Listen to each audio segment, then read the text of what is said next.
Kita ke informasi lain, Saudara. Sayembara tangkap begal dengan hadiah uang 5 hingga 50 juta rupiah ala Gubernur Jawa Barat Deddy Mulyadi. Dikritik Menteri HAM Natalius Pigai. Sementara meski mendapat kritikan, Gubernur Deddy Mulyadi tetap menyatakan sayembara tangkap begal tetap jalan terus. Yang bisa melumpuhkan maling, copet, jamret, begal, rampok, kami siapkan hadiah dari 5 sampai 50 juta. Kerja dong, kerja. Jauh begal baik. Sayembara tangkap begal dengan hadiah uang 5 hingga 50 juta rupiah ala Gubernur Jawa Barat Deddy Mulyadi dikritik Menteri HAM Natalius Pigai. Menurut Pigai, penangkapan pelaku kejahatan sudah seharusnya dilakukan aparat yang punya kewenangan dan kemampuan, bukan warga yang menangkap begal. Anda membayar untuk menangkap orang. Kalau nangkap, gini, orang yang menangkap terlatih nggak? Sipil. Kalau sipil yang tidak terlatih, mukul dong ya. Darah-darah. Kalau kita tahu bahwa yang bersangkutan itu adalah begal, laporkan aja polisi. Nanti polisi menangkap yang bersangkutan, baru diproses hukum. Di luar selain lembaga atau instansi yang tidak diberi kewenangan, itu tidak boleh. Apalagi yang sifatnya vigilantisme, main hakim sendiri. Meski mendapat kritikan, Gubernur Deddy Mulyadi tetap menyatakan sayembara tangkap begal tetap berjalan. Gubernur Deddy klaim usai menggelar sayembara, warga jadi kembali berani keluar rumah bahkan saat malam hari. Deddy pun menegaskan jika tak ada sayembara, warga justru main hakim sendiri. Namun Deddy bilang meski yang menangkap adalah warga, polisilah yang akan memproses hukum pelaku. Terus, sayembara terus kan semenjak diumumkannya sayembara, bila dicek kan sekarang pertama warga jadi berani. Keluar rumah berani loh sekarang. Keliling warga berani. Bahkan ada yang malam-malam nongkrong, siapa tahu ada begal mau saya tangkap. Justru tidak ada sayembara, orang main hakim sendiri. Dengan ada sayembara maka jangan dibikin dia cedera. Ya tangkap aja, anterin ke polisi, saya kasih hadiah. Pesan ojek 3 guys, aduh Bandung sedang tidak baik-baik saja guys. Pengawalan Pak. Kapolda Jawa Barat pun sebelumnya mendukung sayembara ala Gubernur Jawa Barat Deddy Mulyadi kepada warga yang berhasil menangkap pelaku begal. Menurutnya, sayembara tangkap begal bukan menggantikan tugas polisi. Polemik sayembara soal begal ini dikritik karena berlawanan dengan prinsip negara hukum karena berpotensi mendorong masyarakat mengambil alih fungsi aparat penegak hukum dan bisa memunculkan aksi main hakim sendiri. Tim Liputan, Kompas TV.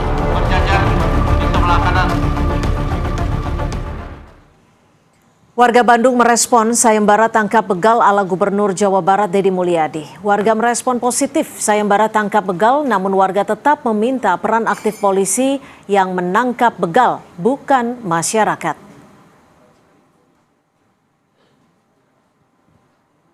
Efektif sih menurut saya efektif ya Kak ya. Jadi setidaknya nih saya sebagai masyarakat awam jika menjumpai misalkan daerah-daerah tertentu yang rawan dengan adanya sayembara atau setidaknya informasi yang seperti inilah, itu artinya bahwa peran masyarakat itu pun juga dibutuhkan gitu. Ya semestinya mah yang berkewajiban kan polisi kan ya.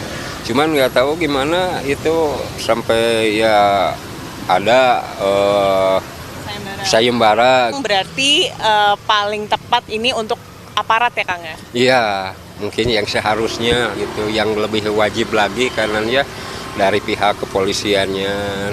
Kalau saya sebagai warga Kota Bandung ya, tanggapan saya sangat menarik sih sebenarnya. Cuman kan kembali lagi ke aparat ya itu yang menyelesaikan tugas itu.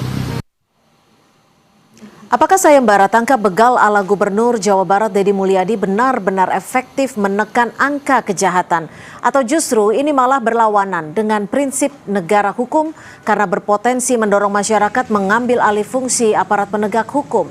Kita tanyakan ke dosen Fakultas Hukum Universitas Hasanuddin, Pak Hamid Awaludin. Selamat petang Pak Hamid. Saya langsung saja bertanya, apakah dari kacamata Anda sayembara tangkap begal ala Gubernur Jawa Barat ini bisa benar-benar efektif menekan angka kejahatan atau justru perlu dikritisi? kalau toh dia dianggap efektif, itu hanya sementara karena ada iming-iming uang. Ya. Untuk jangka panjang justru menimbulkan keribetan hukum. Saya kasih contoh Anda ya.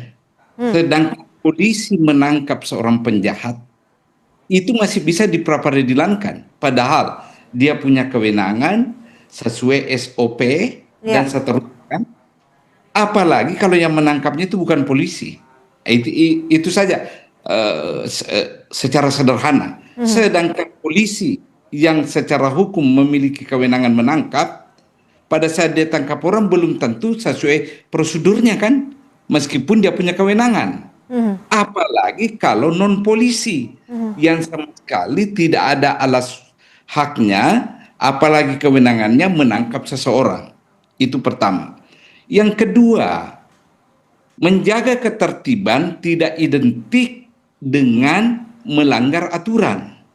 Yang saya khawatir, apa yang dilakukan Bapak Gubernur ini masuk dalam kerangka yang dipostulatkan oleh Machiavelli, bahwa the end justifies the means. Tujuan menghalalkan cara. Itu bahaya sekali. Oke. Bahaya. Jadi, kenapa? Silakan.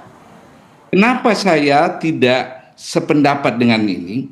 Dalam kondisi ekonomi bangsa kita, individu dalam masyarakat itu morat-marit, tiba-tiba ada orang yang menawari uang, maka orang yang ditawari akan menggunakan semua cara demi uang itu. Pasti itu. Karena mereka dalam keadaan ekonomi susah. Oke, artinya Anda cukup mengkritisi hal ini. Lalu apa sebenarnya yang bisa dikatakan ini adalah sesuatu yang mungkin bisa dikatakan tidak boleh dibenarkan? Faktor-faktor apa saja menurut Anda? Pertama, secara sosiologis, ya bisa saja orang karena kebutuhan uang dia sembarang nangkap. Yang penting dia tangkap seseorang, dia bawa ke polisi. Kan hanya begitu kan? Nah, dia tangkap seseorang, dia bawa ke polisi demi uang. Itu bisa. Kedua, bahayanya dia bisa bereskalasi dan masuk dalam kategori main hakim sendiri. Ingat beberapa waktu lalu seseorang dihakimi oleh massa hanya diduga pencuri ayam, bisa ujung-ujungnya ini seperti ini. Kalau itu terjadi, jangankan dihakimi, ditangkap oleh orang yang tidak punya kewenangan saja, itu awal dari keruntuhan sistem hukum kita.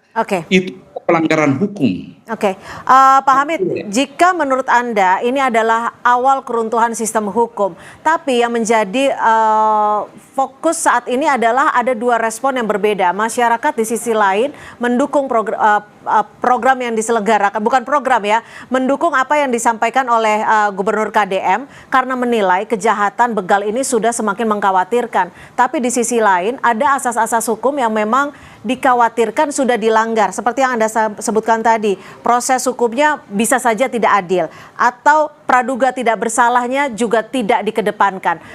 Apa yang bisa dilakukan jika kondisinya saat ini sudah diucapkan oleh KDM? Pertama, kebijakan ini jangan diteruskan.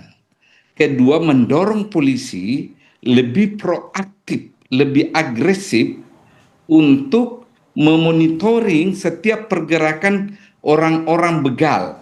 Mereka punya data itu. Mereka punya data, mereka tahu di sektor mana biasa ada laporan. Itu yang diperketat.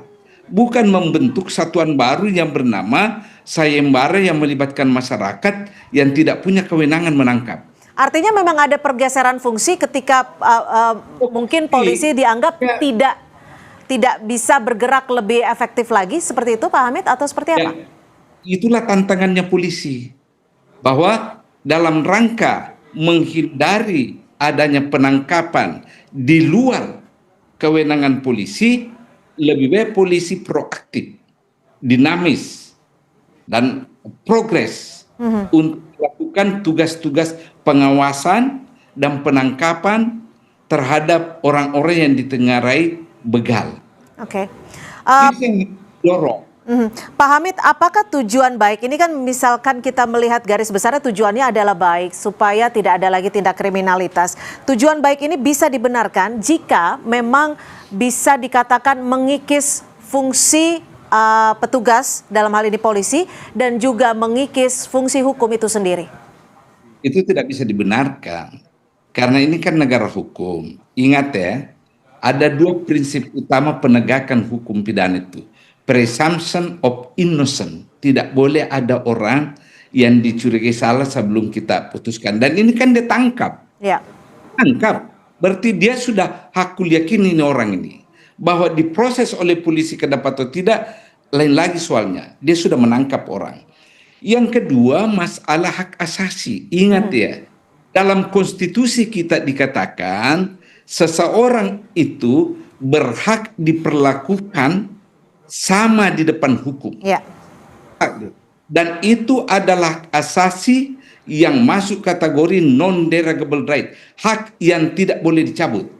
Kalau Anda ditangkap oleh satuan atau orang atau kelompok orang yang tidak punya kewenangan, itu kan Anda tidak diperlakukan sama di depan hukum.